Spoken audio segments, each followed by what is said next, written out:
अस्सलाम वालेकुम। अबरार रशीद आपकी खिदमत में एक मरतबा फिर हाजिर है और अच्छी खबर यह है कि बिल आखिर 9 महीने के बाद या 9 माह के इंतज़ार के बाद अबू धाबी ने सियाहत को खोलने या अबू धाबी को सियाहों के लिए बाकायदा खोलने का ऐलान कर दिया है।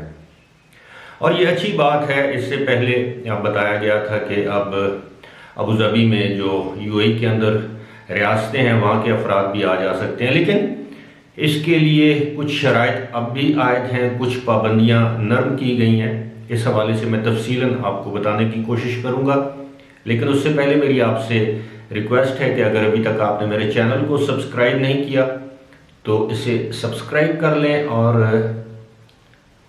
नोटिफिकेशन या बेल आइकन को ज़रूर प्रेस करें ताकि मेरी वीडियो का नोटिफिकेशन जल्द अज जल्द और बर वक्त आप तक पहुंच सके। आपका बहुत बहुत शुक्रिया। अच्छा, सूरत हाल ये है कि अबू धाबी ने ऐलान किया है कि 24 दिसंबर से सियाहों के लिए अबू धाबी को खोला जा रहा है। आपको याद होगा कि इसी साल मार्च के आखिरी हफ्ते में अबू धाबी को ना सिर्फ सियाहों के लिए, सियाहत के लिए, बल्कि दीगर लोगों के लिए भी बंद कर दिया गया था। वहाँ पर लॉकडाउन कर दिया गया था और इसके साथ कड़ी पाबंदियाँ लगा दी गई थी। ऐसा नहीं था कि बिल्कुल सियाह वहाँ पर आ नहीं सकते थे, लेकिन वहाँ पर जो शराइत थी, पाबंदियाँ थी, जो हिफाजती तदाबीर, एहतियाती तदाबीर या इंतज़ामात, इक़दामात, वो इतने कड़े थे कि सियाह वहाँ पर जाने को तैयार भी नहीं थे और जो सियाह वहाँ पर मौजूद भी थे उन्हें क्वारंटीन जैसी अजियत से भी गुजरना पड़ता था। अब सूरत हाल ये है कि अबू धाबी ने ऐलान किया है कि 24 दिसंबर से सियाह वहाँ पर बिला रोको टोक आ सकते हैं। अब ये भी एक अजीब मामला है कि पूरी दुनिया में दिसंबर के आखिरी हफ्ते या आखिरी अशरे में, आखिरी 10 दिनों में पूरी दुनिया में फ्लाइट्स को बंद किया जा रहा है। सियाहों की आमदो रफ्त को रोकने की कोशिशें की जा रही हैं, उनकी हौसला शिकनी की जा रही है ताकि न्यू ईयर के मौके पर ये जो कोरोना वायरस की वबा की एक नई किस्म बरतानिया में सामने आई है वो उनके ममालिक में ना फैले। लेकिन ये बड़ी हैरत अंगेज बात है कि अबू धाबी ने इसके बरअक्स ये फैसला किया है कि वो 24 दिसंबर को, यानी क्रिसमस से एक दिन पहले और न्यू ईयर से तकरीबन 6 दिन पहले सियाहों के लिए खोलने का ऐलान कर रहा है। अब इस हवाले से मैं आपको ये बता दूं कि जो सियाह वहाँ पर जाएंगे उनको 2 कैटेगरीज में तकसीम किया गया है। एक वो कैटेगरी है ग्रीन कैटेगरी के मुल्क, जी हाँ, ग्रीन। अब इस ग्रीन कैटेगरी के मुल्क जो हैं, इस ग्रीन कैटेगरी में शामिल जो मुल्क हैं, ये वो हैं कि जहाँ से आने वाले सियाहों के लिए कोविड-19 के जो टेस्ट वगैरह हैं, जो क्वारंटीन है, उसके लिए कुछ सहूलियात या नरमियाँ हैं।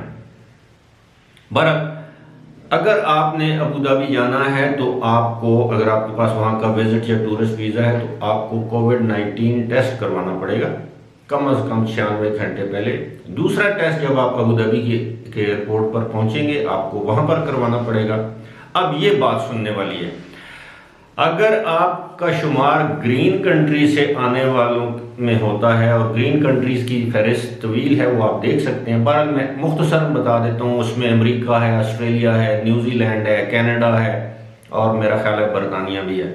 अगर आप इन ममालिक से आ रहे हैं और यूरोपीय ममालिक हैं कुछ, इसमें जापान भी है, और अगर आप इन ममालिक से आ रहे हैं तो आपको अराइवल पर भी टेस्ट करवाना पड़ेगा, वहाँ से आते हुए भी एक पीसीआर टेस्ट करवाना पड़ेगा जो कि नेगेटिव होना चाहिए, यानी जहाज़ में सवार होने से पहले। अराइवल अबू धाबी एयरपोर्ट पर अराइवल के लिए भी टेस्ट है। उसके बाद आप ग्रीन कंट्री से आ रहे हैं तो आपको क्वारंटीन की ज़रूरत नहीं, आप घर में अपने आप को सेल्फ आइसोलेट कर सकते हैं। अलबत्ता अगर आप दूसरे ममालिक से आते हैं तो अब 14 दिन के क्वारंटीन को, बाकी वही है, टेस्ट आपको उसी तरह करवाने पड़ेंगे। डिपार्चर से पहले 96 घंटे पुराना टेस्ट नहीं होना चाहिए, 96 घंटे के अंदर टेस्ट होना चाहिए। उसके बाद जब आप अराइव करेंगे वहाँ पर आपका टेस्ट होगा।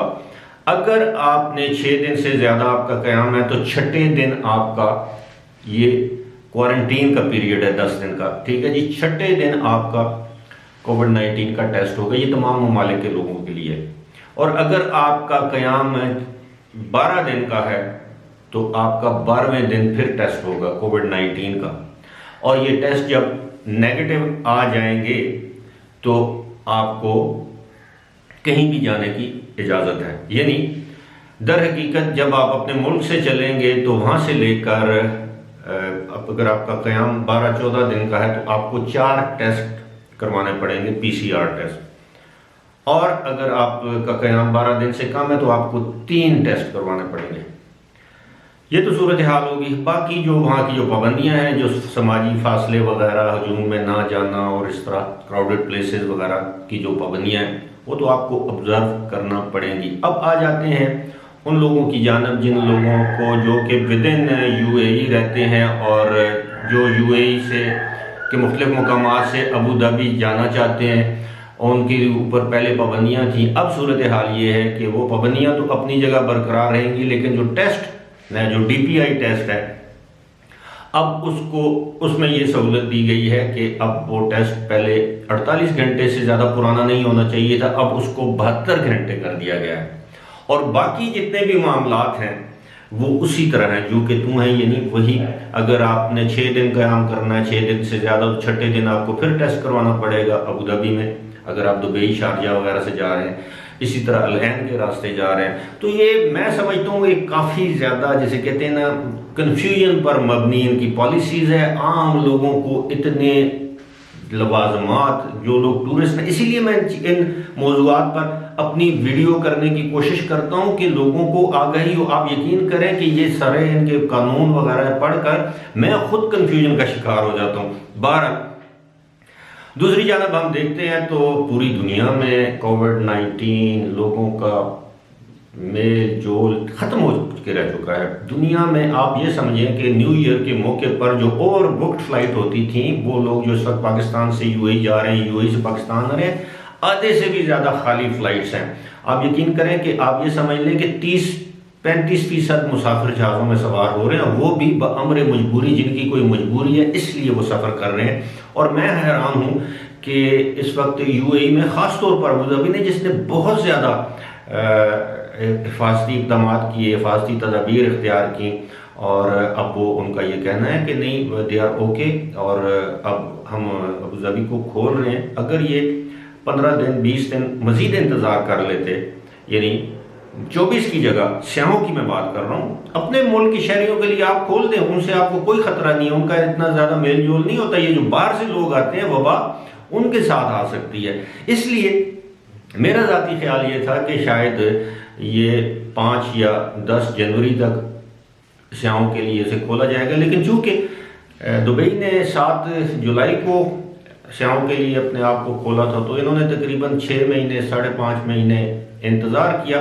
बहरहाल ये उनका अपना मुल्क है, उनकी अपनी पॉलिसीज़ हैं, लेकिन मैं ये समझता हूँ कि इस वक्त ऐसे मौके पर, जबकि पूरी दुनिया में एक वबा की एक नई किस्म सर उठा नहीं रही, बल्कि बड़ी तेज़ी से फैल रही है, और अब 40 ममालिक ने बरतानिया से अपनी फ़्लाइट्स मुनक़ता कर दी हैं, बल्कि अपने एयरपोर्ट्स को बंद कर दिया। दूसरी जानब हम देख रहे हैं कि यूएई में इसके बिल्कुल बरअक्स इक़दाम उठाए जा रहे हैं। बहरहाल अल्लाह खैर करे।